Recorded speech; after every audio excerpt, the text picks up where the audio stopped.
The 50-year journey of the Philippine Commission on Women is a story told through pronouns. It began with her, then included him, next it involved them, and now it invites all of us to take part in it. One story, one nation, one people. An epitome of the Bagong Pilipinas that we all aspire for, united, inclusive, and equal.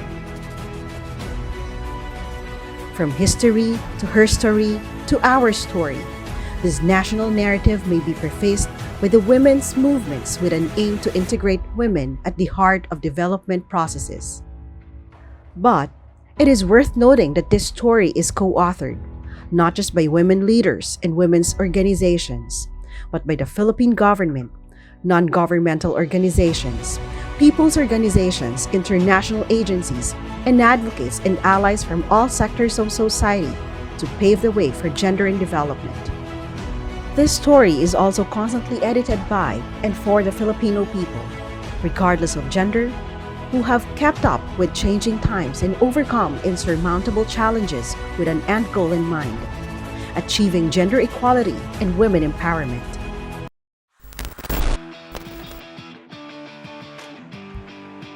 Most importantly, this developing story, which has now turned 50, is going to be read and retold by the next generation.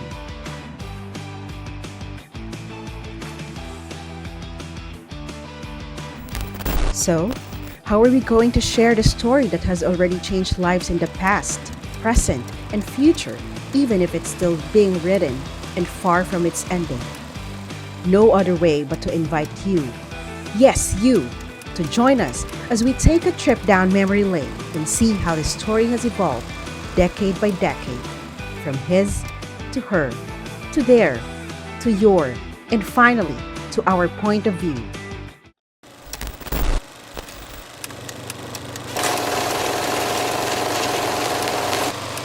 The National Commission on the Role of Filipino Women was first created by then-President Ferdinand Marcos in January 1975, International Women's Year. It all began on January 7, 1975, during the International Women's Year, when the first national women's machinery in Asia was established by virtue of Presidential Decree No. 633, signed by then-President Ferdinand Marcos Sr. That was us, born as the National Commission on the Role of Filipino Women, mandated to serve as an advisory body to the Philippine President on women's concerns. Right from the very start, we were a force to be reckoned with. Hence, our first decade was marked by historic firsts and pioneering achievements that build a strong foundation for the work that we do, not just in the region, but on the global stage.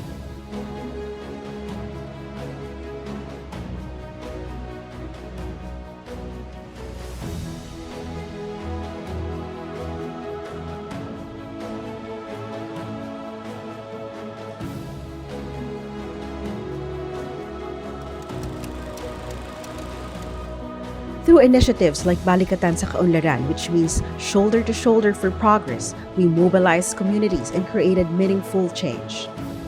What started as approaches like Women in Development and Women in Development had evolved into a movement where women and men work together to drive development forward.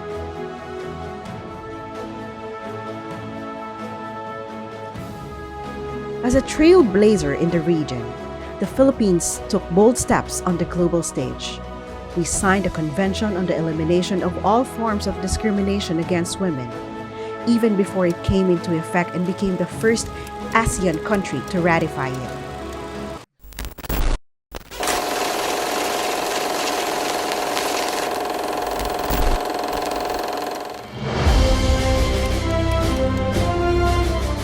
The second decade was an equally important chapter in the Commission's and nation's history, as we had the first woman president in Asia in the person of then President Corazon Cojuangco Aquino.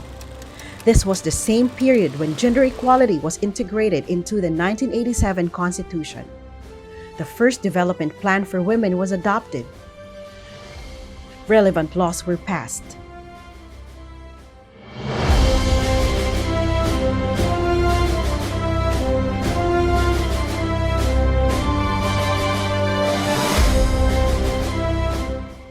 gender mainstreaming was used as a strategy, and March was proclaimed as Women's Role in History Month, which is now celebrated annually as National Women's Month. Among other significant events during this period were the introduction of a mechanism for women's participation at the local government level, the capacity building of government officials and staff under Phase 1 of the Institutional Strengthening Project supported by the Canadian International Development Agency, the introduction of gender-responsive measures in the government,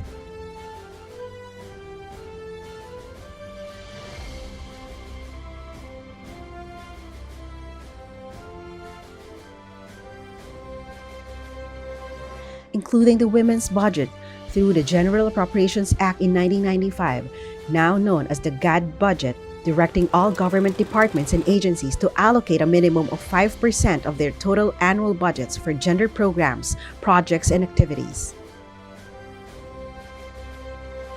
The opening of the Philippine Military Academy to women. The government, in line with Republic Act 7192, requires that a substantial portion of funds received through official development assistance be set aside for women-specific activities and gender and development programs and projects. And the adoption of the 30-year perspective plan as the country's primary vehicle for implementing the 1995 Beijing Platform for Action. This was also the decade that the Commission's composition was further defined by the issuance of Executive Order Numbers 208 and 268.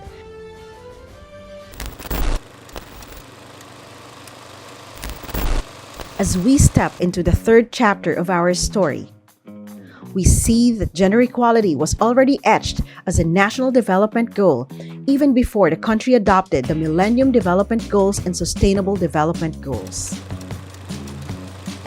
Phase 2 of the Institutional Strengthening Project supported by SIDA was implemented during this period, resulting in policy imperatives addressing gender issues and concerns, development planning for women, setting up of GAD institutional mechanisms, GAD focal systems, GAD training for national agencies and offices, GAD database and gender statistics, and strengthening of partnerships with women NGOs. The Gender Mainstreaming Evaluation Framework was developed to address the need for a tool to measure the extent of gender mainstreaming efforts of organizations. More Republic Acts were signed into law and executive orders were issued.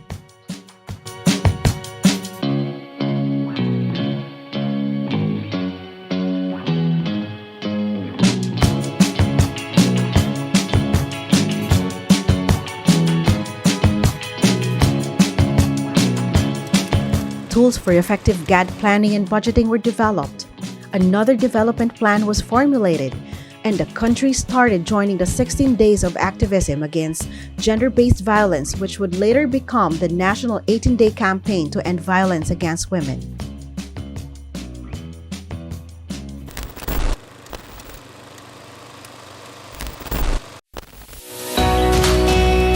The fourth decade was a great milestone for the Commission.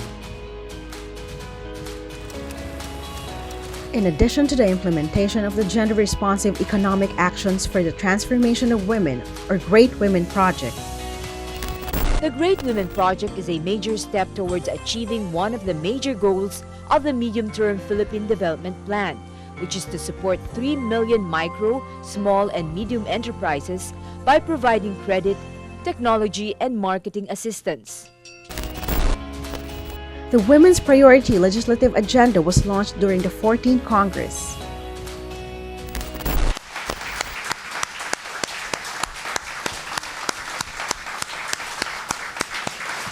The Magna Carta of Women was signed into law by then-President Gloria Macapagal Arroyo, expanding the functions of the Commission and changing its name to the Philippine Commission on Women, now mandated as the primary policy-making and coordinating body for women and gender equality concerns.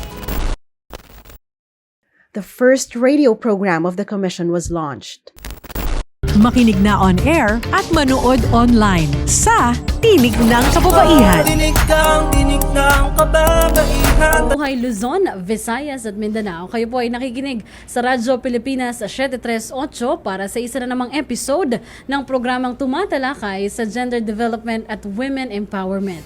At mula po sa Presidential Broadcast Service Bureau of Broadcast Services, ako po ang inyong lingkod, Hazel Morada. At mula naman po sa Philippine Commission on Women, ito po si Hani Castro dito sa ating programang Tinig ng Kababaihan. And the Philippines made history as the first country in Southeast Asia to launch a national action plan on women, peace, and security, which was followed by 3 other national action plans. Barangay Valdez were created. The Media and Gender Equality Committee was formed. The Gender Mainstreaming Monitoring System was piloted. The 4th Gender Focus Plan was adopted. The Gender and Development Transformation and Institutionalization through Mainstreaming of Programs, Agenda, Linkages and Advocacies or GAD Timpala was launched. The GAD Local Learning Hub was developed, certifying 5 pioneering local government units. And then, President Benigno Aquino III became the president in Philippine history who appointed 13 women, the most number of women to cabinet positions, as well as 2 women to key positions in the judiciary. More laws were also passed during this historic period.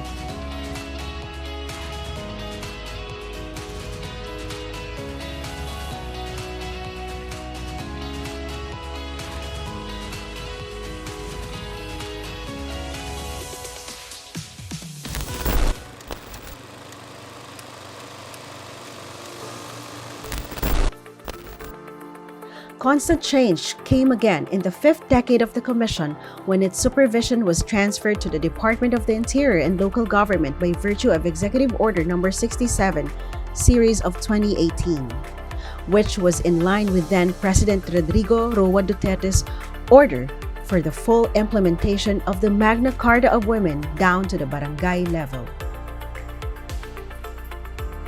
This period also witnessed the convening of the first Gender and Development Resource Pool Assembly, the launch of gender mainstreaming tools including another gender-focused plan, the introduction of GAD webinars due to the global pandemic, the passing of more relevant laws as well as executive and memorandum orders.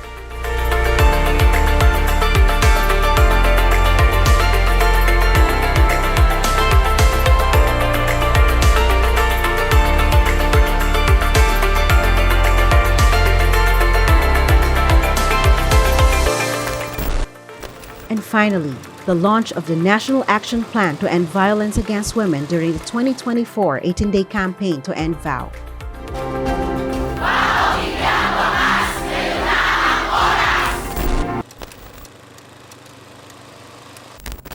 It has been 50 years for us in the Commission, and we have made incredible progress, challenged and changed social norms, broken culturally limiting mindsets, closed the gender gap, and creating lasting impact on both Filipino women and men in all sectors of society.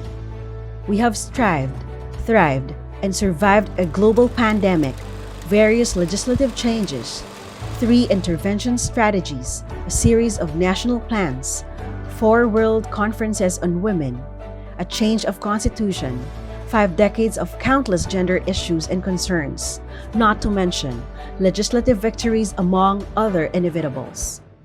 It has been 50 years, but through it all, the Philippine Commission on Women remains a force to be reckoned with, leading the charge with its historic firsts and pioneering achievements, a catalyst of positive change, an advocate for citizenry mobilization, a home fostering empowerment, equality, and inclusion within its workforce, a beacon of hope inspiring the next generation, and an influencer with its ever-expanding impact on empowering Filipino women and championing gender equality.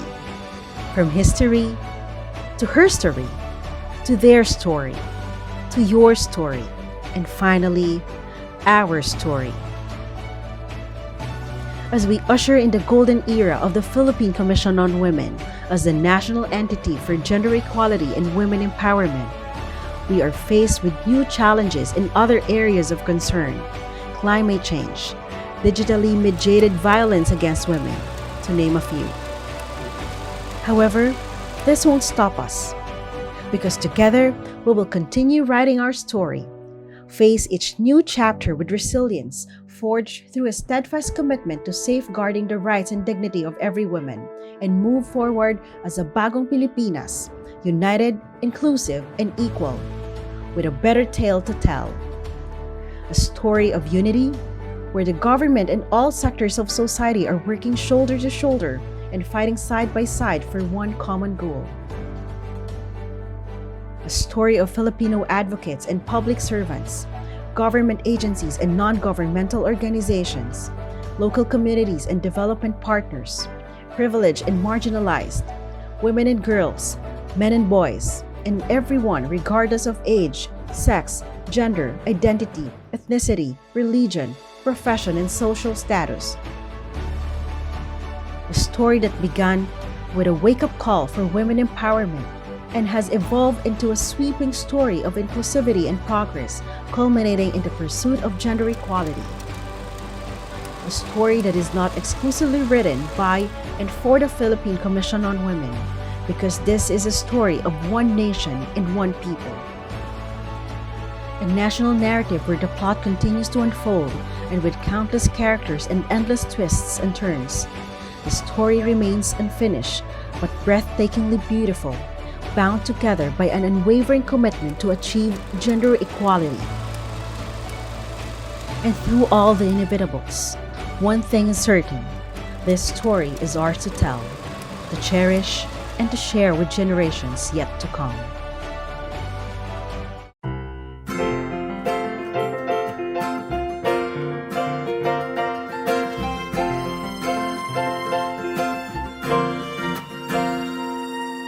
O babae, anong katayuan mo sa pang-aabuso ng lipunan sa'yo?